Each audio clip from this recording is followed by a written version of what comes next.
Hello everyone, welcome back to our YouTube channel. तो हम बात कर रहे थे यूरिनरी सिस्टम पर। इससे पहले हम यूरिनरी सिस्टम की 3 क्लासेस ऑलरेडी डील कर चुके हैं। पहली क्लास थी इंट्रोडक्शन, सेकंड क्लास थी the kidneys and third class थी द नेफ्रॉन। आज ये वाली क्लास फोर्थ क्लास है यूरिनरी सिस्टम पर, जिसमें हम डील करेंगे फंक्शंस ऑफ द किडनी। अगर आप चैनल पर अभी नए हो तो प्लीज़ चैनल को सब्सक्राइब करो, और अगर आपने इससे पहले 3 क्लासेस नहीं देखी हैं तो डिस्क्रिप्शन में उन तीनों क्लासेस का लिंक है, प्लीज़ वहाँ से जाकर उन क्लासेस को देखो। और अगर आपको क्लासेस अच्छी लगती हैं, ये सीरीज अच्छी लग रही है, प्लेलिस्ट अच्छी लग रही है, तो प्लीज़ इस प्लेलिस्ट को अपने फ्रेंड्स के साथ शेयर करो। ठीक है, तो स्टार्ट करते हैं अपनी क्लास को। इस क्लास में हम डील करेंगे functions of the kidney. Functions of the kidney मैं यहाँ पे लिख देता हूँ, ये हमारी कौन सी क्लास है? Class fourth. ठीक है, जिसके अंदर हम क्या डील कर रहे हैं? Functions of the kidney. ठीक है, अब किडनी के बेसिकली कितने फंक्शंस हैं उनको लिस्ट डाउन करते हैं। पहला फंक्शन है इसका formation of urine, formation of urine. ठीक है, and second function is the water balance and urine output. ठीक है, third function is the electrolyte, electrolytes and acid base balance. ठीक है, fourth function is the production and secretion of hormone. Hormone को name को मैं red pencil देता हूं, hormone erythropoietin. ठीक है, next function is the fifth one, production and secretion of hormone renin. चलो कोई नहीं, रेनिन। ठीक है, तो बेसिकली ये 5 मोटे मोटे फंक्शंस हैं किडनी के जो आपको पता होना चाहिए। पहला क्या है? Formation of urine water, second one is water balance and urine output, third one is the electrolyte and urine output, sorry electrolyte and acid base balance, fourth one is the production and secretion of hormone erythropoietin, and fifth one is the production and secretion of the hormone renin. इन 5 functions में से हम हर एक function को deal करेंगे accept इस वाले को। क्यों? क्योंकि इसका इतना बड़ा रोल यहाँ पर है नहीं हमारे यूरिनरी सिस्टम में। तो मैं इसको भी फिलहाल जितना इसका हमें यहाँ पे बात करनी है उतना मैं यहाँ पे बात कर लेता हूँ। एरिथ्रोपोएटिन एक ऐसा हार्मोन है, a hormone which produce by the kidney, which produce by the kidney. अब इसका काम क्या होता है?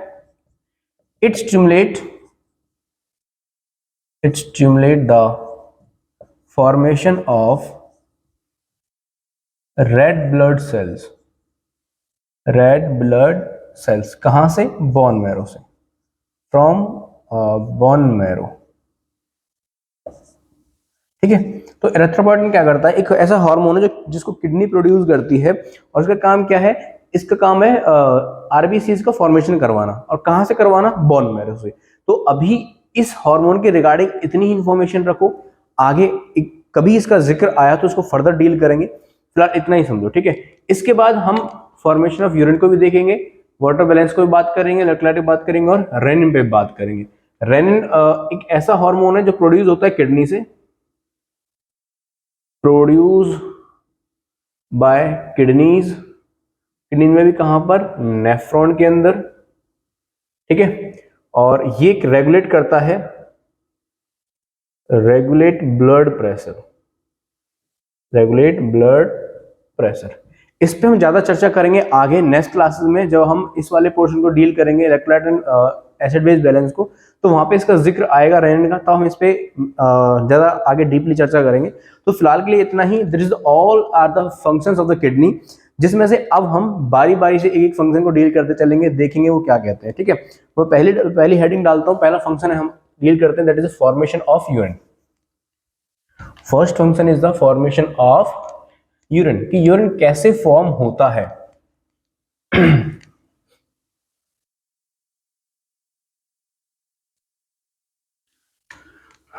First function is the formation of urine. ठीक है, अब जो यूरिन फॉर्मेशन है आप सबको पता है कहाँ होता है, किडनी के अंदर होता है। Urine is form by the kidney, form by the kidneys. ठीक है, अब किडनी जो यूरिन फॉर्म करती है वो 3 स्टेप्स में करती है, इसके भी 3 स्टेप्स हैं। पहला है filtration, second one is selective reabsorption,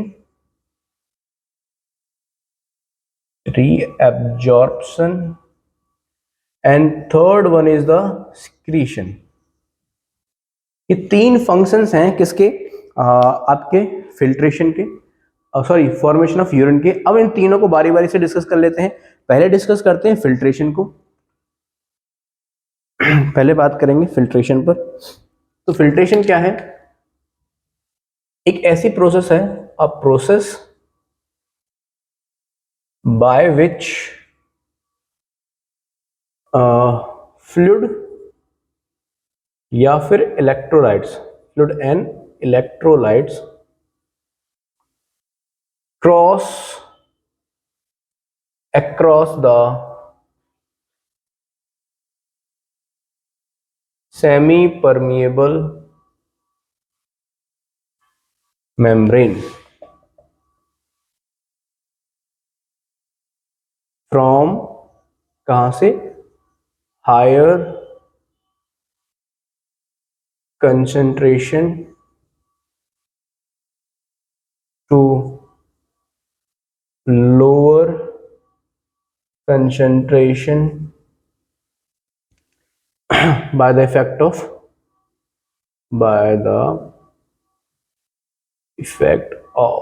pressure।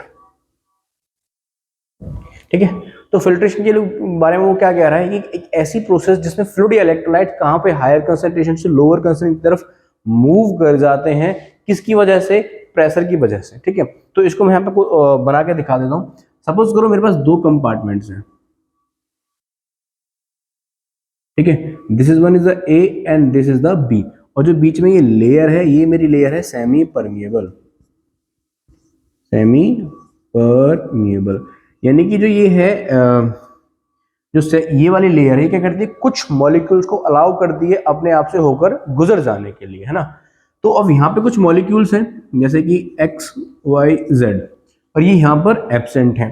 तो वो जो हमारा ये ए वाला चैम्बर है, इसमें जो प्रेशर है वो हाई प्रेशर है। कैसा है, हाई प्रेशर है। और इधर की साइड जो प्रेशर वो कैसा है, लो प्रेशर है। अब ये हाई प्रेशर क्या करेगा, इन मॉलिक्यूल्स पर प्रेशर डालेगा, और ये मॉलिक्यूल्स यहाँ पे प्रेशराइज होके इस वाली लेयर के थ्रू इसमें चले जाएंगे जहां पे क्या है, प्रेशर कम है। तो ये वाली प्रोसेस कहलाती है फिल्ट्रेशन, यानी कि process of sorry exchange of fluid and electrolyte across the semi permeable membrane from higher concentration to lower concentration by the effect of the pressure. This is known as the filtration. जब कोई भी चीज pressure की वजह से एक compartment को छोड़ के दूसरे कंपार्टमेंट में एंटर कर जाए, उसे बोलते हैं फिल्ट्रेशन। आई होप आपको क्लियर हो गया होगा। तो अब आगे चलते हैं कि हमारे ये किडनी के अंदर क्या करवाता है फिल्ट्रेशन, कैसे करवाता है। ठीक है, तो जो ये फिल्ट्रेशन है ये कहां पर होती है, अगर मैं इसकी बात करूं तो मैं इसको रफ कर रहा हूं, तो आई होप आपने इसको लिख लिया होगा। अगर नहीं लिखा है तो वीडियो पॉज करके आप इसको राइट डाउन कर सकते हो। अगर आपसे कोई पूछता है कि फिल्ट्रेशन कहां अकर होती है, तो filtration occur in the it occur in the nephron. वो भी कहा, नेफ्रॉन कहां पर है, किडनी में। तो किडनी के कौन से हिस्से में जाके फिल्ट्रेशन होती है, तो वो होती है नेफ्रॉन के अंदर। ठीक है, अब नेफ्रॉन क्या है ये मैं इससे पहली क्लास 3 में ये डिस्कस कर चुका हूं। अगर किसी ने वीडियो नहीं देखी तो प्लीज डिस्क्रिप्शन में उसका लिंक है, वहां से आप उसे देख सकते हो। तो कहां पर होती है, नेफ्रॉन के अंदर होती है। तो चलते हैं कि फिल्ट्रेशन कैसे होती है, इस चीज को समझते हैं। मैं पहले एक जो हमने लास्ट टाइम लास्ट क्लास में डिस्कस किया था, हम पहले एक नेफ्रॉन बनाएंगे।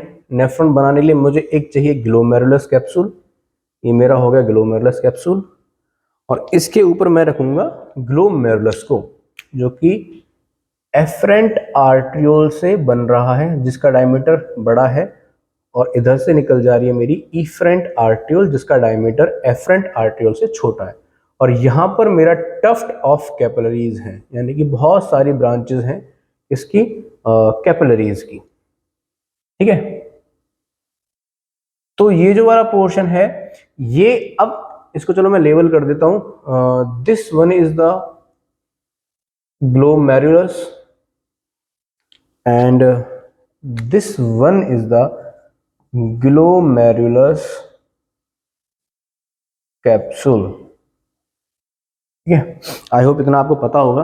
तो अब इस वाली चीज में लास्ट क्लास में मैंने डिस्कस किया था, मैंने आपको नेफ्रॉन बताया था कि ये जो एफरेंट आर्ट्रियोल है ये बड़ा है इसका डायमीटर, और ये जो इफरेंट आर्ट्रियोल है ये छोटा है। जैसे कि एक ये बड़ा पाइप हुआ है ना, और इसके आगे मैं कोई छोटा पाइप कनेक्ट कर दूं, यानी कि इसके डायमीटर से छोटा पाइप, ये वाला। तो अब यहाँ पे देखोगे कि जैसे ही कोई भी फ्लूइड इस पाइप से होगा, अब यहाँ पे क्या आ रहा है, लार्ज अमाउंट ऑफ फ्लूइड आ रहा है, क्योंकि जो ये पाइप है इसका डायमीटर बड़ा है, तो ये ज्यादा फ्लूइड अपने अपने अंदर लेगा। लेकिन जैसे ही इस वाले पाइप से मैं एक छोटा पाइप, इससे छोटा पाइप यहाँ पे कनेक्ट करता हूं, तो आप ये देखोगे कि इस वाले पाइप में प्रेशर बढ़ जाएगा, है ना। इसका बेस्ट एग्जांपल अगर मैं आपको दूं, अगर कभी आपने अपनी गाड़ियां धुलवाई हो, वॉशिंग करवाने के लिए लेके गए हो गाड़ी सर्विस के लिए, तो जो पाइप वो यूज करते हैं वॉशिंग के लिए पानी, उसका प्रेशर बहुत ज्यादा होता है। क्यों होता है? क्योंकि उसका पाइप बहुत नैरो, बहुत पतला होता है। उसके भी पॉइंट पे, आगे पॉइंट पे वो एक नोजल लगा देते हैं, जो उसका डायमीटर और भी कम होता है ना। तो बेसिक है, सब आप डे टू डे लाइफ में देखते हो इस चीज को, कि जब कभी भी बड़े पाइप से पानी को ट्रांसफर किया जाएगा, शिफ्ट किया जाएगा छोटे पाइप में, तो इस वाले पाइप के अंदर पानी का प्रेशर बढ़ जाएगा। और ये पानी का जो प्रेशर, ये क्या कहेगा, ये ऐसे लगेगा जैसे ये इसकी लेयर्स को फाड़ के बाहर निकलना चाह रहा हो, है ना। आई होप आपको ये क्लियर हो गया होगा जो मैं समझाना चाह रहा हूं, कि जैसे ही यहां से कोई भी चीज यहाँ पे एंटर होगी छोटे वाले पाइप में, है ना, तो क्या होगा, यहाँ पे प्रेशर बढ़ जाएगा, और ये पानी क्या कहेगा कि मुझे बाहर निकलना है।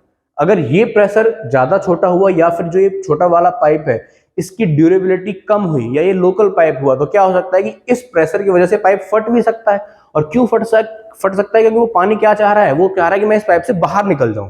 यहाँ पे क्यों नहीं निकल पा रहा है? क्योंकि डायमीटर बड़ा है ना, और जो इस डायमीटर के हिसाब से जितना इसमें पानी चाहिए उतना ही है। लेकिन यहाँ पे आपने क्या किया कि इस पूरे के पूरे बड़े पाइप का पानी किस में ट्रांसफर कर दिया? इस छोटे पाइप में।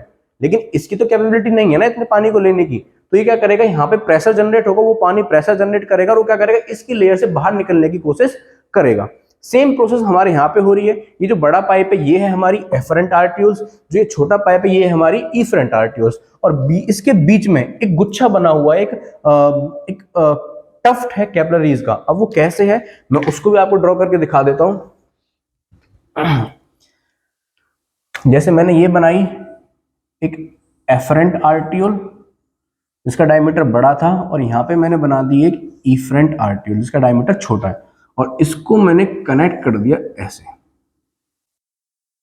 ठीक है, अब इसके अंदर क्या है कि जैसे ही अंदर आएगा तो एक ब्रांचेस बना लेगा, बहुत सारी, बहुत पतली पतली ब्रांचेस बना लेगा ऐसे, बहुत पतली पतली।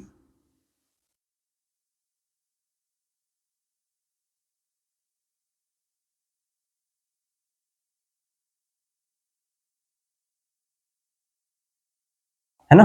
तो अब जैसे ही इन बड़े पाइप का पानी इन छोटे छोटे पाइप्स में जाएगा, तो अब इससे पहले जो मैंने कहानी बताई थी वही कहानी हो जाएगी कि इसके अंदर जैसे ही इस पूरी ब्लड का पूरी आर्ट्रियोल का ब्लड इनके अंदर एंटर होगा, तो क्या होगा, ऑटोमेटिकली इनके अंदर, इन कैपिलरीज के अंदर प्रेशर बढ़ जाएगा।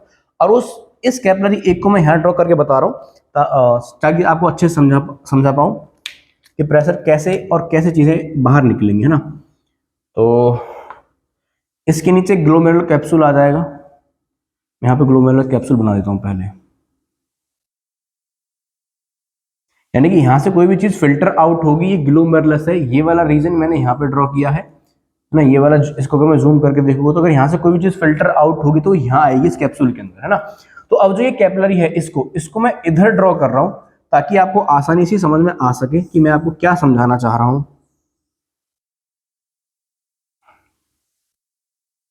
ठीक है, मैंने क्या कहा था कि इस बड़े वाले पाइप का, इस यानी कि इस एफरेंट आर्टियोल जिसका डायमीटर बड़ा है, इसका ब्लड जैसे ही इन ब्रांचेस के अंदर जाएगा, यानी कि इस ब्रांचेस के अंदर आएगा तो प्रेशर बढ़ जाएगा।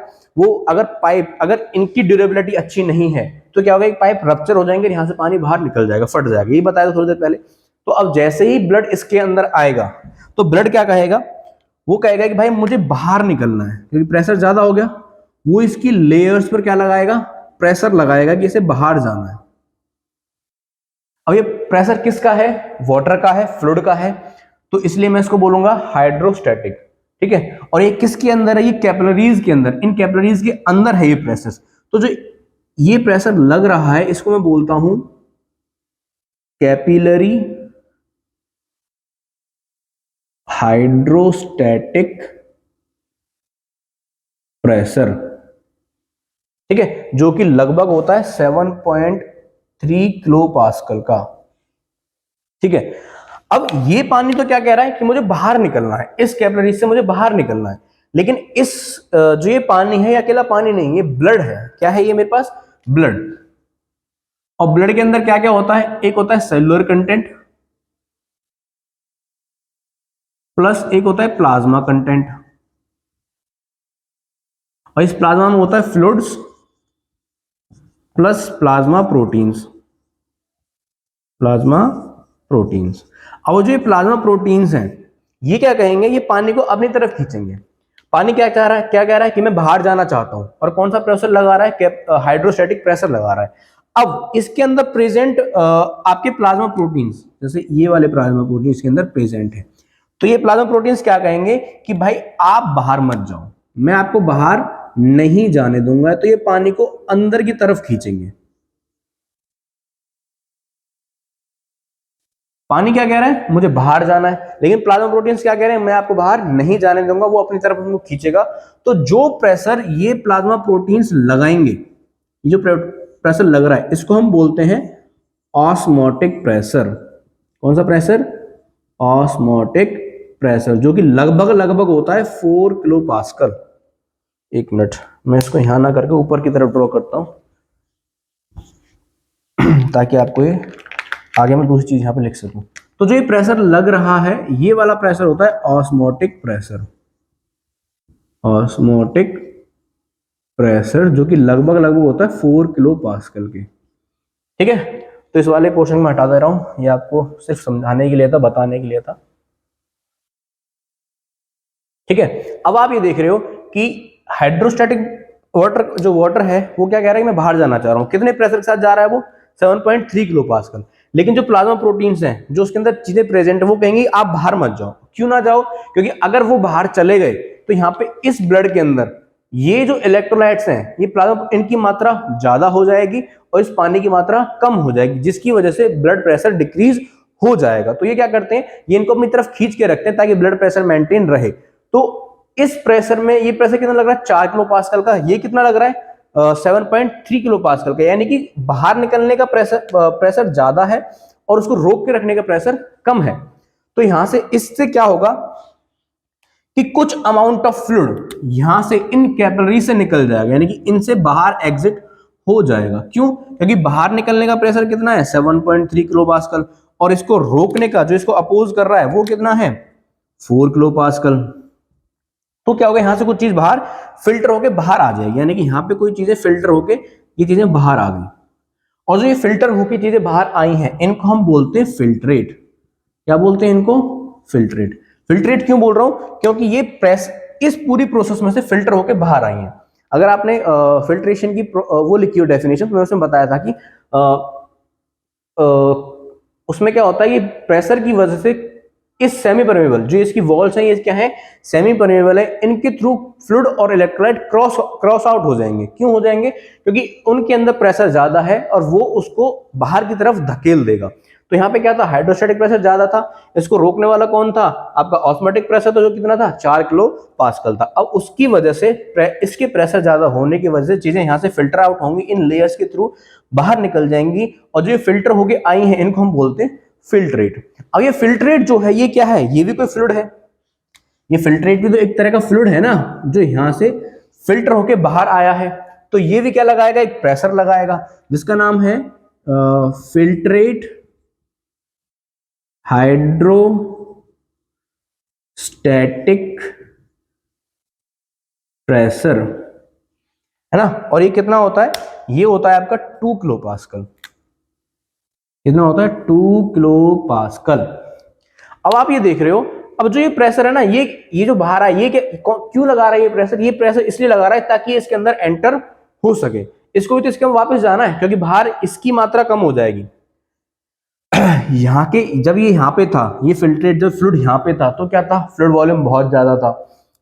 अब इसके सराउंडिंग में यानी कि इन गैप्स में, इन वाले गैप्स में, सॉरी ये तो रेड पेन ही हो गया, इन वाले गैप्स में क्या है, ब्लड है ही नहीं, तो यहाँ पे उसका प्रेशर क्या हुआ, कम हुआ। तो जैसे कोई चीज यहाँ पे आ जाएगी तो क्या करेगी, वो वापस से कोशिश करेगी अंदर जाने की। वो जा पाएगी, नहीं जा पाएगी। क्यों नहीं जा पाएगी वो देखते हैं। जी इसका प्रेशर कितना था, 2 किलो पास्कल। अब बाहर निकलने का प्रेशर कितना है, 7.3 किलो पास्कल। अब इस वाले प्रेशर को दो प्रेशर अपोज करेंगे, एक तो इन प्लाज्मा प्रोटीन्स का जो कह रहे हैं कि मैं आपको खींच के रखूंगा, मैं आपको बाहर नहीं जाने दूंगा, और एक वो वाला प्रेशर जो ऑलरेडी वहां से फिल्टर होकर बाहर निकल चुका है, वो कह रहा है कि मुझे भी अंदर ले लो।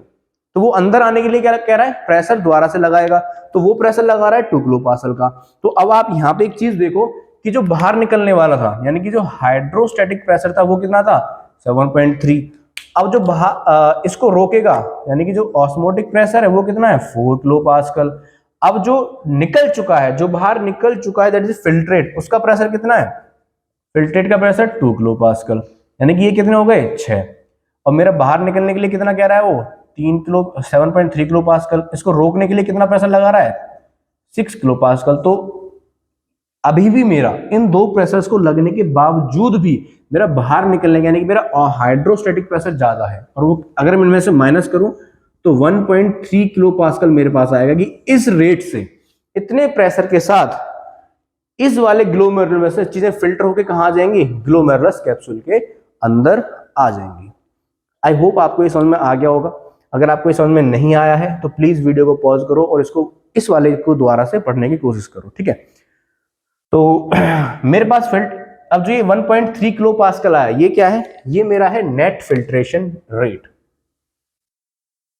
नेट फिल्ट्रेशन रेट यानी कि एक बाहर निकलने का प्रेशर लगा रहा है, एक उसको रोकने का प्रेशर लगा रहा है, और जो बाहर निकल चुका है वो अंदर आने के लिए प्रेशर लगा रहा है। इन सबको देखने के बावजूद भी मेरा इन सबको निकालने में मेरा एक प्रेशर आता है 1.3 किलो पास्कल, और इस रेट से, इस प्रेशर के रेट से चीजें इस ग्लोमेरुलस से फिल्टर होंगी और कहां पहुंच जाएंगी, कैप्सूल के अंदर पहुंच जाएंगी। अब क्या कभी भी जो चीज यहाँ पे फिल्टर होगी इस कैप्सूल के अंदर आ गई है, यहां से फिल्टर हुई और यहाँ पे ये चीजें आ गई हैं, क्या ये कभी भी चीजें यहां से वापस जा सकती हैं, कभी नहीं जाएंगी। हालांकि आगे हम पढ़ेंगे कि इसको वापस से ब्लड में लेने के फैक्टर्स कुछ और हैं, कुछ और चीजें जिनके थ्रू ये वापस से ब्लड के अंदर एंटर कर जाएंगी, लेकिन यहां से उठ के वापस नहीं जाएंगी।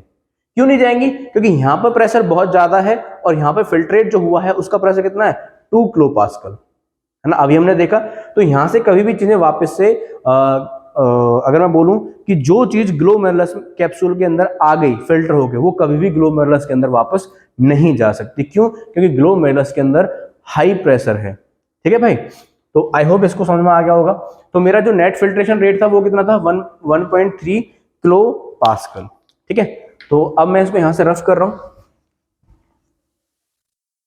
एक चीज और आपको एक्सप्लेन करनी है तो उसको मैं एक्सप्लेन कर देता हूं,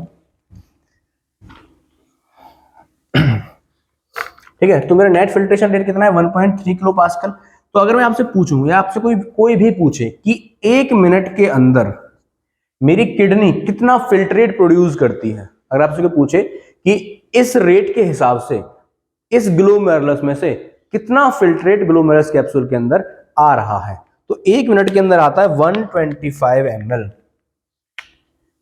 1 मिनट के अंदर आता है 125 ml। अगर आपसे कोई पूछ ले कि 1 डे के अंदर कितना आता है, तो 1 डे के अंदर आएगा 120 लीटर, ठीक है।